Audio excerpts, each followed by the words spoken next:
దేవుని మహాకృపను బట్టి ఈరోజు మనందరమే ఈ స్థలంలో కూడి ఉన్నాము. ఈ కుటుంబం కొరకు, వారి అవసరాల కొరకు మనందరమే ప్రార్థన చేశాం. దేవుని పరిశుద్ధమైన లేఖనాల్లో ఒక మాట రాయబడి ఉంది. యోగ్యమైన కుటుంబం అయితే ఏమవుద్దంట, మీరు చేసిన ప్రార్థన ఆ కుటుంబం కాడ నిలబడి వారిని ఆశీర్వదించం.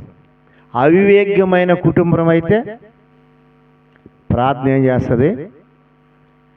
మనీ అంటే తిరిగి వచ్చేస్తుందని బైబిల్ తెలియపరుస్తుంది. సమయము ఎక్కువైంది, 9:05 సమయం అయింది. అయినా కొద్ది నిమిషాలు విస్తారమైన మాటల కంటే మనకందరికీ అర్థమయ్యే రీతిగా కొన్ని మాటలు మనకు మంచిది. ఈ సమయం ఇచ్చిన దైవ సేవకులకు, సంఘానికి నా హృదయపూర్వకమైన వందనాలు తెలియపరుస్తున్నా. ఎస్తేరు గ్రంథము 4వ అధ్యాయం, పాత నిబంధనలో ఎస్తేరు గ్రంథము 4వ అధ్యాయము కొన్ని మాటలు ఇక్కడ మొర్దెకై ఎస్తేరుతో సంభాషణ. వారిరువురు మాట్లాడుతున్నారు. ఇది తక్కిన సమయాల్లో మీరు దీని ఇంకా ఈ అధ్యాయాన్ని బాగా చదువుకుంటే దేవుడు ఎంత గొప్ప కార్యాలు చేస్తాడనేది మనకు బాగా అర్థమవుతుంది. కాబట్టి ఇక్కడ చూడండి, ఎస్తేరు గ్రంథము 4వ అధ్యాయము 12వ వచనం నుంచి కొన్ని మాటలు మనము, వారు ఎస్తేరు యొక్క మాటలు మొర్దెకైకి తెలుపగా, మొర్దెకై ఎస్తేరుతో ప్రతి ఉత్తరం ఇచ్చి, రాజనగరములో ఉన్నంత మాత్రము చేత యూదులందరికంటే నీవు తప్పించుకుందువని నీ మనసులో తలంచుకునవద్దు. ఈ సమయమందు ఏమీ మాట్లాడక మౌనముగా ఉన్న ఎడల ఆ యూదులకు సహాయము, విడుదలయు మరి ఒక దిక్కు నుండి వచ్చును గాని నీవు నీ తండ్రి ఇంటి వారు నశించెదరు. నీవు ఈ సమయమును బట్టి రాజ్యమునకు వచ్చితివేమో ఆలోచించుకుని చెప్పమనెను. అప్పుడు ఎస్తేరు మొర్దెకైతో మరలా ఇట్లనెను, నీవు పోయి క్షారనందు కనబడిన యూదులందరినీ సమాజ మందిరమునకు సమకూర్చి నా నిమిత్తము ఉపవాసముండి 3 దినములు అన్నపానములు చేయకునుడి. నేనును నా పనికత్తెలము కూడా ఉపవాసముందుము. ప్రవేశించుట నా వ్యతిరేకముగా ఉన్నను నేను రాజు యొద్దకు ప్రవేశించదను. నేను నశించదను. అటువలనే మొర్దెకై బయలుదేరి ఎస్తేరు తనకు ఆజ్ఞాపించిన అంతటి ప్రకారము జరిగించెను. ప్రార్థన చేసుకుంటాం. కృపగలిగిన తండ్రి, పరిశుద్ధుడు అయిన దేవాన్ని పరిశుద్ధమైన పాదాలకి వందనాలు, స్తుతులు, స్తోత్రాలు చెల్లిస్తున్నా.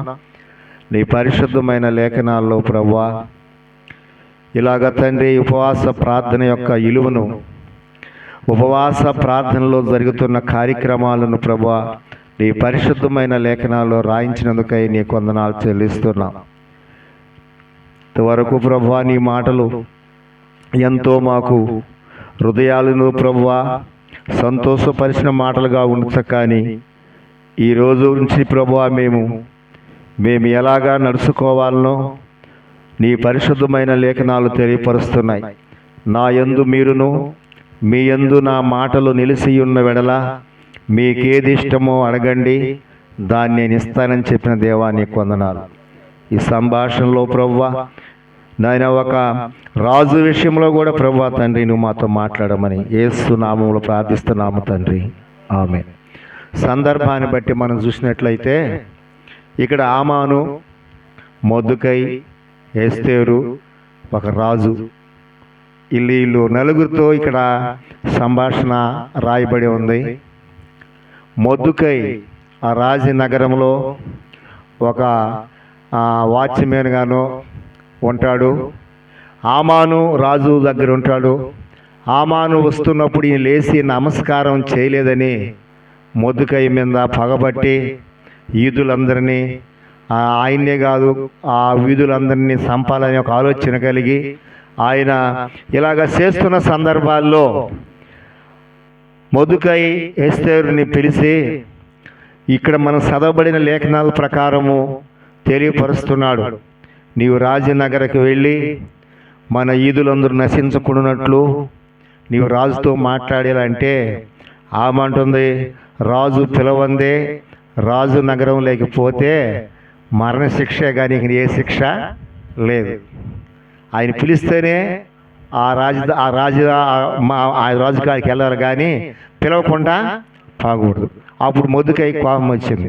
ఒకవేళ నువ్వు రాజనగరంలో ఉండాలనుకుంటున్నావేమో, నీ వలన కాకుంటే ఏరొక దిక్కు నుండి యూదులకి సహాయము వస్తుంది అని చెప్పి తన సహోదరి యొక్క కుమార్తె ఆమె ఎస్తేరు ఆమెతో మాట్లాడుతున్నప్పుడు ఆమె చెప్పిన మాట ఏమని చెప్పిందంటే, ఇక్కడ ఎస్తేరు ఇక్కడ ఉపవాసము అనే మాటను గురించి మనం ఇక్కడ చూస్తున్నాము.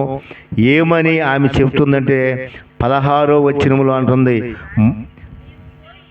అప్పుడు ఎస్తేరు మొర్దెకైతో మరలా ఇట్లనెను, నీవు పోయి షూషానందు కనబడిన యూదులందరినీ ఎక్కడికంట సమాజ మందిరములోనికి సమకూర్చి నా నిమిత్తము ఉపవాసముండి 3 దినములు అన్నపానములు చేయకుండుడి, నేనును నా పనికత్తులు కూడా ఉపవాసముందుము.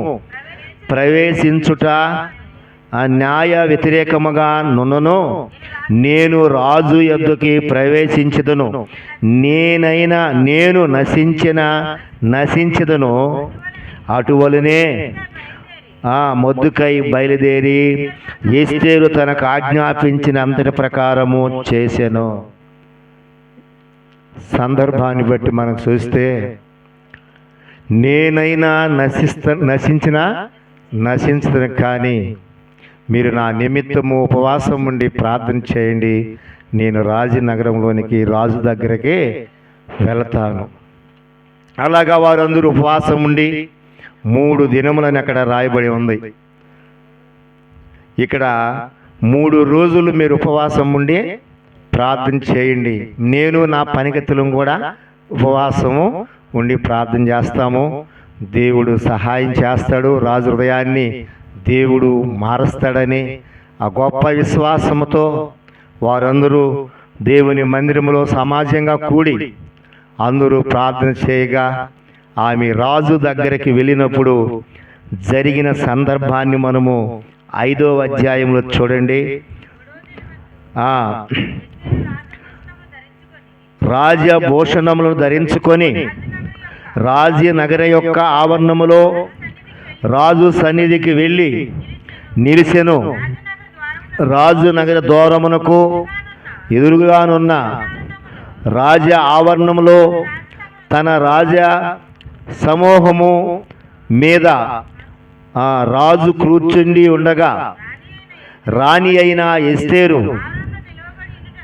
ఆవరణములో నిలవబడునుట రాజు చూసి ఆమె యందు అతనికి దయ పుట్టెను.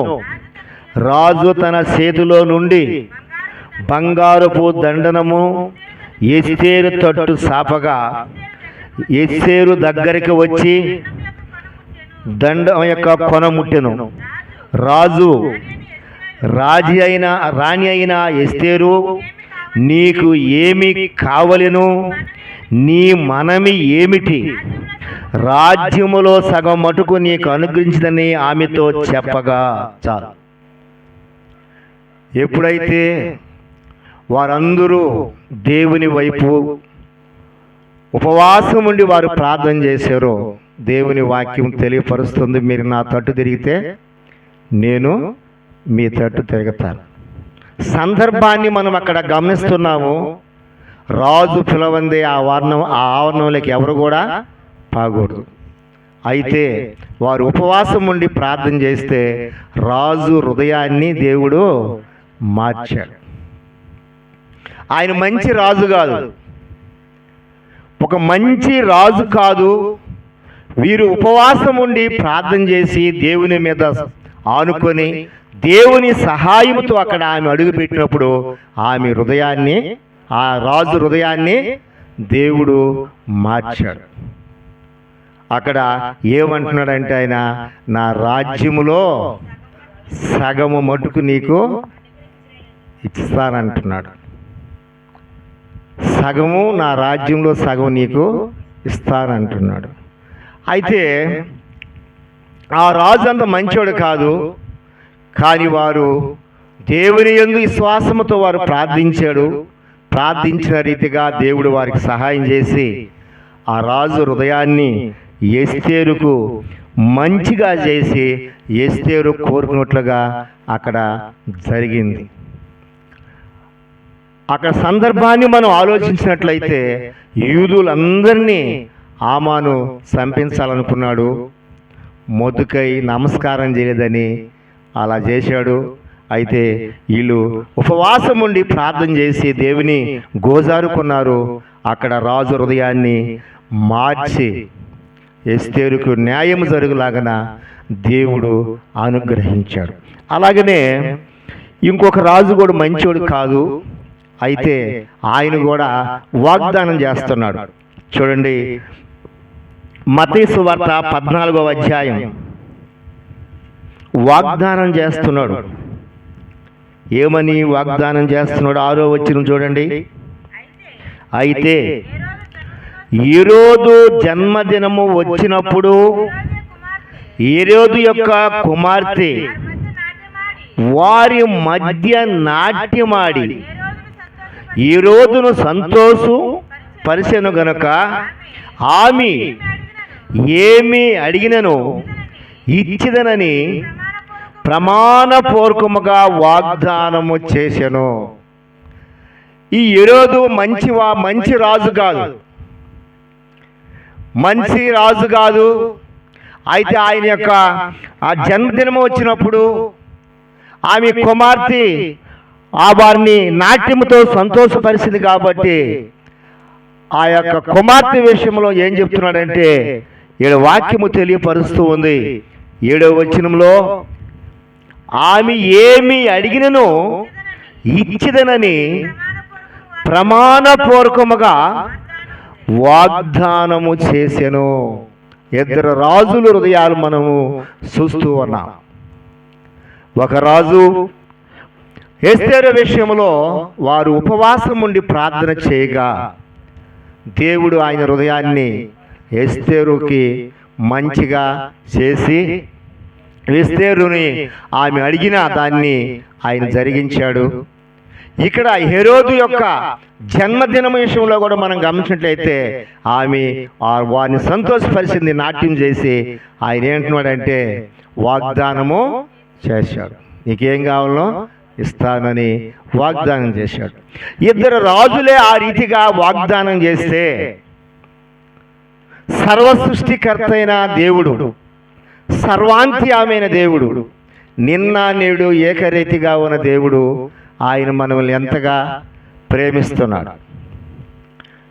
తల్లి గర్భంలో పిండముగా రూపింపబడక మునిపే మన స్థితి గతులను ఎరిగిన దేవుడు మన పక్షమున ఉన్నాడు.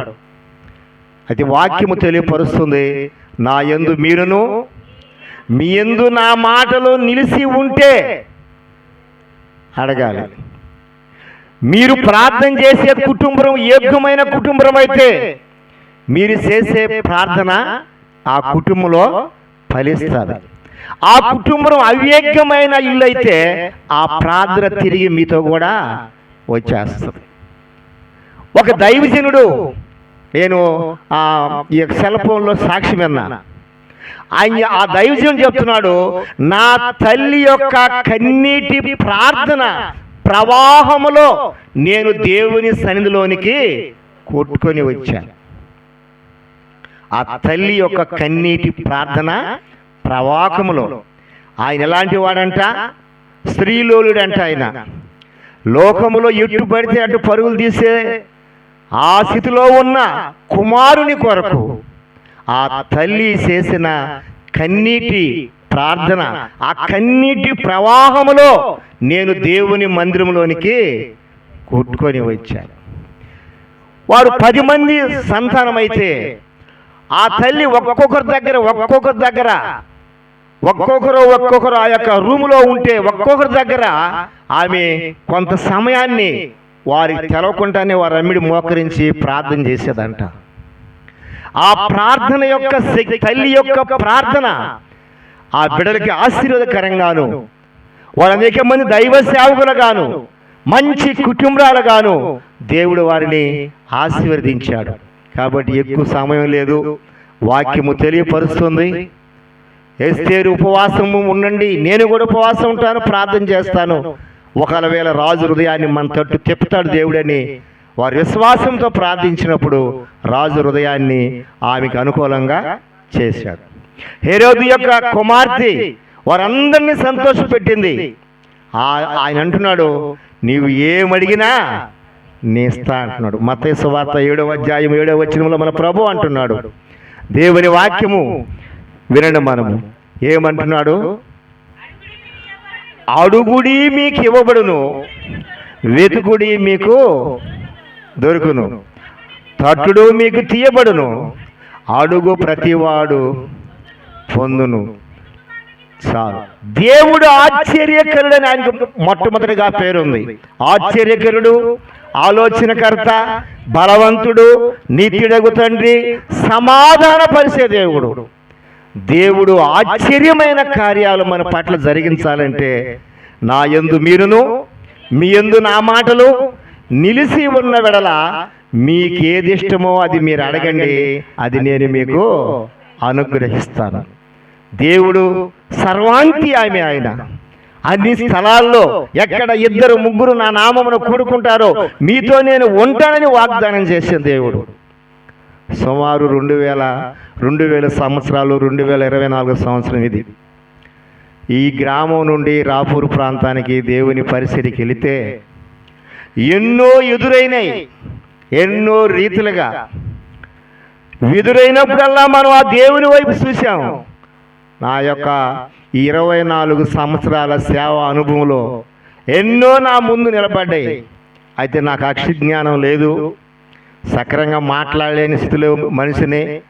ఆ కొంతమందికి మీలో నా జీవితం కూడా తెలుసు. ఆశ్చర్యంగా దేవుడు, అద్భుతంగా దేవుడు ఆశ్చర్యమైన కార్యాలు చేసి ఆయన తన కృపను బట్టి నన్ను వాడుకుంటూ ఉన్నాడు. ఒక చిన్న మందిరం కొరకు ప్రార్థన చేశాం. నా తలంపు ఏంటంటే, ఎవరిని కాడికి పోయి దిగో నేను చిన్న మందిరం కట్టుకుంటున్నాను, నాకు సహాయం కావాలని నేను అడగకూడదని ఒక తీర్మానం చేసుకున్నాను. హెబ్రోను మందిరము హైదరాబాదులో భక్త సింగ్ గారి యొక్క సాక్ష్యాన్ని విన్నా నేను. కనీసం ఆయన ఆహారం కొరకు కూడా ఒక విశ్వాసిని కూడా నాకు ఆహారం పెట్టమని అడగకుండా ప్రార్థన చేస్తే ఆయనకి టయానికి ఆహారము వచ్చేదంట. బస్సులో కూడా ఎక్కి బస్సు ప్రయాణం చేస్తుంటే ఆ టికెట్కి డబ్బులు లేదంట.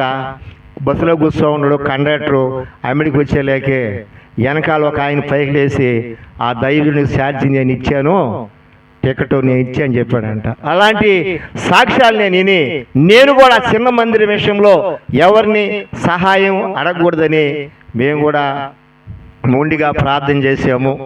దేవుడు ఆశ్చర్యంగా ఆ మందిరాన్ని పూర్తి చేశాడు. పెద్ద మందిరమేం కాదు, చిన్న మందిరము, కానీ దాన్ని నిలబెట్టలేకే 46,000 అయింది. ఈ 46,000 రూపాయలు దేవుడు ఆశ్చర్యంగా సహాయం చేశాడు. ఎవరిని అడగకుండానే అక్కడికి ఎంత అవసరమో అంత దేవుడు సహాయం చేశాడు. అక్కడ ఒక డ్యూటీ చేస్తుంటే ఇంకొక డ్యూటీని దేవుడు ఏర్పాటు చేశాడు. ఎలాగా ఏర్పాటు చేశాడు? వాళ్ళు బతిలాడారు, ఇక్కడ డ్యూటీ చేయి అని చెప్పి. అక్కడికి ఎంత అవసరమో 2000, 3000, 4000 అంతవరకే పని దొరికేది. మళ్ళీ అక్కడ అవసరం లేనప్పుడు పనికి ఎవరు పిలిచేవారు కాదు, విడి పనికి కూడా పిలిచేవారు కాదు. నీకు ఆరోగ్యం బాగలేకపోయినా నువ్వు ఎందుకు పోతున్నావు అని అంటుంటే, నేను నా హృదయంలో ఉండిందంటే దేవుని పరిచర్యలో మనము ఒకరు నడకుండా ఒక చిన్న మందిరాన్ని చేయాలి. కాబట్టి ఉపవాసం మేము కొద్దిమందిమైనా ప్రతి నెల ఉపవాస ప్రార్థనలో 8 గంటల నుంచి 11 గంటల వరకు దేవుని సంధిలో గోజారాము. దేవుడు మంచిగా దాన్ని జరిగించాడు. అలాగనే దేవుని వాక్యం తెలియపరుస్తుంది, మనం ఆయనతో ఉంటే ఆయన మనకు తోడుగా ఉండి మనల్ని నడిపిస్తాడు. ఈ కుటుంబాన్నే కాదు, మనందరి కుటుంబాలు కూడా దేవుని వాక్యానుసారంగా యెహోవా యందు భయభక్తులు గలవారి చుట్టూ ఎవరుంటారు? ఆయన దూతల కావలుండి వారిని రక్షిస్తారు. ఇది అన్ని జనులకి ఎలా ఉందంటే వెరితనం, అన్ని జనులకి ఎరుతనంగా ఉంటుంది. రక్షించబడిన మనకు దేవుని శక్తి అయి ఉంటుంది. దేవుడి మాటలు దీవించును గాక. ఆమేన్. వాక్యం అందించిన దైవజనులకు ప్రత్యేకమైన